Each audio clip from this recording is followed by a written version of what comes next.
नमस्कार, जय श्री कृष्ण। मैं जया गुप्ता। इस वीडियो में मैं आषाढ़ मास की चौथ की कहानी लेकर आई हूँ। आप सभी जानते हैं हिंदू धर्म में 4 मास को बड़े मास के रूप में जाना जाता है। वैशाख मास, आषाढ़ मास, भादो मास और कार्तिक मास। इन मास की कृष्ण पक्ष की चतुर्थी को बड़ी चौथ के रूप में जाना जाता है। इस दिन जो लोग व्रत करते हैं वे पूरे दिन उपवास करते हैं। शाम के समय वे चौथ गणेश जी की पूजा करके और चंद्रमा को अर्घ्य देके चौथ की कहानी सुन के, गणेश जी की कहानी सुन के और उसके बाद खाना खाते हैं। तो आइए देखें आषाढ़ मास की चौथ की कथा। एक गांव में एक बुढ़िया माँ और उसका बेटा रहता था। दोनों बहुत गरीब थे। बेटा रोज जंगल में जाता, लकड़ियाँ काट के लाता और उन लकड़ियों को बेचता, उससे उनका गुजारा होता था। बुढ़िया माँ बेटे की सलामती के लिए, उसकी लंबी उम्र के लिए 12 महीने की चौथ का व्रत करती थी। बेटा जब भी जंगल से लकड़ी काट के लाता तो बुढ़िया माँ उसमें से रोज़ एक लकड़ी निकाल के अलग रख देती थी। और चौथ का दिन आता तो वो उन जितनी भी लकड़ियाँ इकट्ठा होती थी उन सभी लकड़ियों का एक गट्ठर बना के और बेटे को देती और कहती कि इनको अलग से बेच के और इनके पैसे अलग से ही ला के मेरे को दे देना। तो बेटा वो पैसे ला के दे देता था। तो वो उस पैसे से सामान लाके और चूरमा बना के और उसके 5 लड्डू बना लेती थी। चौथ गणेश जी को भोग लगा के एक लड्डू खुद खा लेती और एक अपने बेटे को खिला देती थी। इस तरह से उनके दिन बीतते जा रहे थे। अब एक बार आषाढ़ मास की चौथ आती है। उस दिन उस बुढ़िया का बेटा अपने पड़ोस में रहने वाले दोस्त के यहाँ जाता हैगा। तो उसकी माँ भी चूरमे के लड्डू बना रही थी। तो बुढ़िया का बेटा उससे पूछता हैगा कि आज क्या है जो आपने चूरमे के लड्डू बनाए। तो पड़ोसन बोलती कि मैंने तो आज ही बनाए, तेरी माँ तो हर चौथ के दिन बनाती है। क्योंकि उस दिन आषाढ़ की चौथ थी, बड़ी चौथ थी। तो वो पड़ोसन ने बड़ी चौथ के कारण चूरमे के लड्डू बनाए थे। तो बोलती कि मैंने तो आज ही बनाए, तेरी माँ तो हर चौथ के दिन बनाती है, तेरे को खाने को नहीं देती क्या। तो बेटा बोलता है एक लड्डू देती ना हर बार। तो पड़ोसन बोलती कि तू तो लकड़ियाँ लाता है, उनमें से तेरी माँ एक लकड़ी हर बार अलग रखती है और उसको तेरे से ही बिकवाती है और उस पैसे से चूरमे के लड्डू बनाती है, फिर भी तेरे को पेट भर के लड्डू नहीं खिलाती, केवल एक ही लड्डू देती है। ये तो खूब आश्चर्य की बात है। और वो पड़ोसन ये बात इस तरह से कहती कि उस बुढ़िया माँ का बेटा जो रहता है वो भड़क उठता है, उसको गुस्सा आने लगता है कि मेरी माँ मेरे साथ ऐसा करती है। तो वो गुस्से में अपने घर जाता है और अपनी माँ से जाके बोलता है कि माँ मैं तो इतनी मेहनत करके लकड़ियाँ लेके आता हूँ जंगल से और उनको बेच के आता हूँ और तू चौथ के नाम पे चूरमे के लड्डू बना बना के खाती है। तो तू या तो मेरे को छोड़ दे या चौथ माता का व्रत करना छोड़ दे।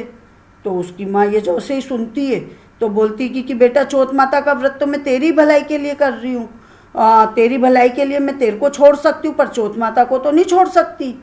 तो बेटा कहता है जब तू चौथ माता को नहीं छोड़ सकती तो मैं तेरे साथ नहीं रहूँगा, मैं घर छोड़ दूंगा। तो माँ से कहता है कि ठीक है तो फिर मैं घर से चले जाता हूँ। तो बुढ़िया माँ बोलती कि तेरे को जाना हो तो तू जा, पर मैं चौथ माता को तो नहीं छोड़ सकती हूँ। और उस दिन चूंकि आषाढ़ की चौथ थी तो उसने चौथ गणेश जी की पूजा की थी, तो वहाँ पे गेहूँ चढ़ाए थे। तो वहाँ से वो कुछ गेहूँ के दाने उठा के लाती है और उसको देख के कहती कि ये आँखें लेके जा, तो कहीं भी तेरे ऊपर कोई संकट आएगा तो ये आँखें तेरी रक्षा करेंगे, चौथ माता तेरी रक्षा करेगी। उस स्थान पे तू ये आँखें छोड़ देना तो तेरा संकट दूर हो जाएगा। अब बेटा सोचता है कि ये गेहूँ क्या मेरी रक्षा करेंगे, पर वो सोचता है कि मेरी माँ का विश्वास है तो ठीक है मैं ले लेता हूँ इनको, देखता हूँ काम होता है तो ठीक है, नहीं होता है तो चौथ माता झूठी। ये सोच के वो आँखें लेके चला जाता है। अब वो गाँव से निकल के और जंगल की तरफ जाने लगता है। अब थोड़ी दूर जाता है कि खून की नदी दिखाई देती है। अब उसको समझ नहीं आता है कि वो उस नदी को कैसे पार करे, क्योंकि उसको तैर के भी पार नहीं कर सकते, खून की नदी है। तो अब उसको पार करना उसको बहुत कठिन लगता है, कोई रास्ता भी नहीं दिखता है। तो सोच में पड़ जाता है कि अब इस नदी को ही कैसे पार करूं। इतने में उसको अपनी माँ की बात ध्यान आती कि तेरे कोई भी संकट आए तो तू ये आँखें छोड़ देना वहाँ पे, तेरा संकट दूर हो जाएगा। तो सोचता है चलो ये चेक भी कर लेता हूँ। तो वो कुछ आँखें लेके नदी में पूरता है और कहता है कि हे चौथ माता, अगर ये नदी सूख गई और मेरे को रास्ता दे दे तो तू सच्ची। तो जैसे ही वो आंखें डालता है वैसे ही नदी सूख जाती है और उसको रास्ता दे देती है। तो वो नदी पार करके आगे बढ़ जाता है। अब वो चलते चलते एक भयानक जंगल में पहुंच जाता है। अब उस बियाबान जंगल में शाम का समय हो जाता है उसको पहुंचते हुए। वहाँ पे बड़े बड़े पेड़ रहते हैंगे और वो पेड़ों से हवा टकराती तो साए साए की आवाज़ आती है। अब थोड़ी देर में रात हो जाती है, अंधेरा हो जाता है। अब जंगली जानवरों की भी आवाज़ें आने लग जाती है। तो डर जाता और डर के मारे वो तो रास्ता भी भूल जाता है। अब वो हिम्मत करके वापस से कुछ आंखें निकालता है और पूर के बोलता है, हे चौथ माता, मेरे को रास्ता दिखाओ और सुरक्षित जंगल पार करा दो, नहीं तो ये जंगली जानवर मेरे को खा जाएंगे। और ये कह के वो वहाँ पे आंखें पूरता है। तो थोड़ी देर में उसको रास्ता दिखने लग जाता है और वो उस रास्ते पे चलता जाता है तो वो जंगल पार कर लेता है आसानी से। अब वो थोड़ा और आगे चलता है, सवेरा हो जाता है। सवेरा होने पे उसको एक नगर दिखाई देता है। उस नगर में एक क्रूर राजा का शासन था। वहाँ एक विशेष बात थी, उस राजा को मैं क्रूर क्यों कह रही हूँ वो बता रही हूँ मैं यहाँ पे आपको, कि उस नगर का राजा हर महीने एक आदमी की बलि देता था। अब उस लड़के को तो ये बात पता नहीं थी, तो वो तो अंदर पहुँच जाता उस नगर के अंदर। अब वो दिन भर नौकरी की तलाश में, काम की तलाश में इधर उधर भटकता रहता है, पर उसको काम नहीं मिलता है। अब शाम के समय वो नगर के बाहर एक झोपड़ी के बाहर आके भूख प्यास से बेचैन होके और वहीं बैठ जाता है। उस झोपड़ी में भी एक बुढ़िया माई और उसका बेटा रहता है। अब वो बुढ़िया माई अपने बेटे को आवाज़ लगाती कि आजा बेटा खाना खा ले, तो वो लड़का बुढ़िया माई की आवाज़ सुन के और उसकी झोपड़ी में चल जाता है। तो वो वहाँ देखता है अंदर जाके कि बुढ़िया माई खाना बनाती जा रही है और रोती जा रही है। तो वो बुढ़िया माई से पूछता है कि हे माँ, आप क्यों रो रही हो? तो वो बुढ़िया माई बोलती है कि मेरे एक ही बेटा है और राजा आज उसकी बलि चढ़ाएंगे, मैं ये खाना उसके लिए ही बना रही हूँ। अब आखिरी समय तो उसको पेट भर के खिला दूँ। तो वो बेटा बोलता है, वो दूसरा जो लड़का आता है तो वो कहता, माँ मैं भी तो तेरा बेटा हूँ, तू मेरे को भी तो बेटा बोल रही है, तो मेरे लिए भी खाना बना दे, मुझे भी भूख लग रही है, मुझे भी खाना खिला दे। तो वो बोलती कि ठीक है, मेरे बेटे को खिला के तेरे को खिला दूंगी। तो बोलता है कि पहले मेरे को खिला दे, तेरे बेटे को बचाने के लिए मैं उसके बदले में अपनी बलि देने के लिए चला जाऊंगा। तो बुढ़िया माँ उसको खाना खिला देती है। अब वो रात को सोते समय बोलता है कि राजा का बुलावा आए तो मेरे को उठा देना। अब आधी रात के समय जब राजा का बुलावा आता है तो माई सोचने लगती क्या पराये पुत्र की बलि दूँ, पर इतना वो सोच ही रही होती, इतने में तो वो राजा के सिपाहियों की आवाज़ सुन के जाग जाता है और राजा के सैनिक के साथ जाने लगता है। जब वो जाता है तो जाते जाते बुढ़िया माई से बोलता है कि हे माँ, आप मेरी पोटली और लाठी को संभाल के रखना। तो वो बुढ़िया माई सोचती है कि आज तक तो सैनिकों के साथ गया हुआ कोई व्यक्ति वापस नहीं आया, तो ये कैसे आएगा, फिर भी ये कह रहा है तो मैं इसकी पोटली और लाठी संभाल के रख लेती हूँ। अब राजा के आदमी उसको बलि देने वाले स्थान पे ले जाते हैं। वहाँ पे एक जगह मटके पकाने के लिए आव बना के रखी होती है और एक मटके में उस लड़के को बिठा के और आव में पकाने के लिए रख देते हैं और आग लगा देते हैं। अब लड़का आव में जैसे ही बैठता है तो वो उसमें ही मटके में ही आंखें पूर के बोलता है कि हे चौथ माता, आपने अभी तक जैसे सारे संकट टाले वैसे इस संकट को भी टाल दो। तो उसका इतना कहते ही वो आव तो तुरंत पक के और तैयार हो जाती, सारे मटके पक जाते हैं और आग बुझ जाती है। अब क्या होता है कि 2-3 दिन बाद एक दिन शाम को राजकुमार अपने कुछ दोस्तों के साथ वहाँ पे खेल रहा होता है। एक लड़का वहाँ पे मटके पे कंकड़ मार देता है तो उसमें से आवाज़ आती है। तो वो लड़का घबरा के राजकुमार से जाके बोलता है कि कुंवर थारी आव तो पक गई लगे और अनी में से आवाज़ भी आ रही है। तो राजकुमार अपने राजा से जाके कहते हैं कि पिताजी आव तो पक गई। तो राजा सोचता है कि जो आव 6 महीने में पकती थी वो 3 दिन में कैसे पक गई। तो वो जाके देखता है तो वहाँ तो सारे मटके सोने चांदी के कलश के रूप में बन जाते हैं। अब वो उन कलश को उताराने लगता है अपने सिपाहियों से कि इनको उतार लो। तो अंदर से आवाज़ आती कि भाई धीरे धीरे उतारो, 5 लोगों का काम है, 5 लोगों से ही कराओ।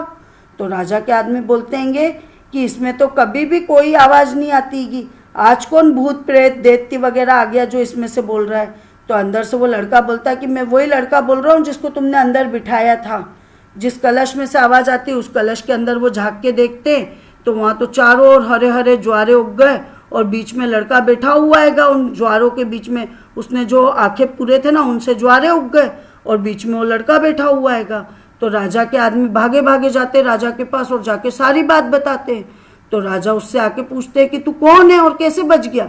तो बोलता है कि मेरी माँ चौथ माता का व्रत करती है, उनके ही प्रभाव से मैं बचा हूँ चौथ माता की कृपा से। तो ये सुन के राजा को विश्वास नहीं होता है।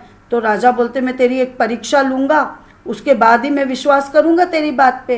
तो राजा 2 घोड़े मंगवाते हैं, कहते एक घोड़े पे तू सवार हो जा और दूसरे पे मैं बैठ जाता हूँ और उसको घोड़े पे बिठा के उसके हाथ पैर को साकल से बांध देते हैं और कहते हैं यदि तेरी प्रार्थना से तेरी साकल खुल के और मेरे बन जाएगी तो तेरी चौथ माता सच्ची।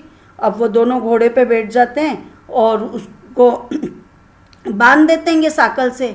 अब वो आंखें पूर के बोलता है, हे चौथ माता मेरी लाज रखना। इतने में ही उसकी साकल खुल के और राजा के बन जाती है।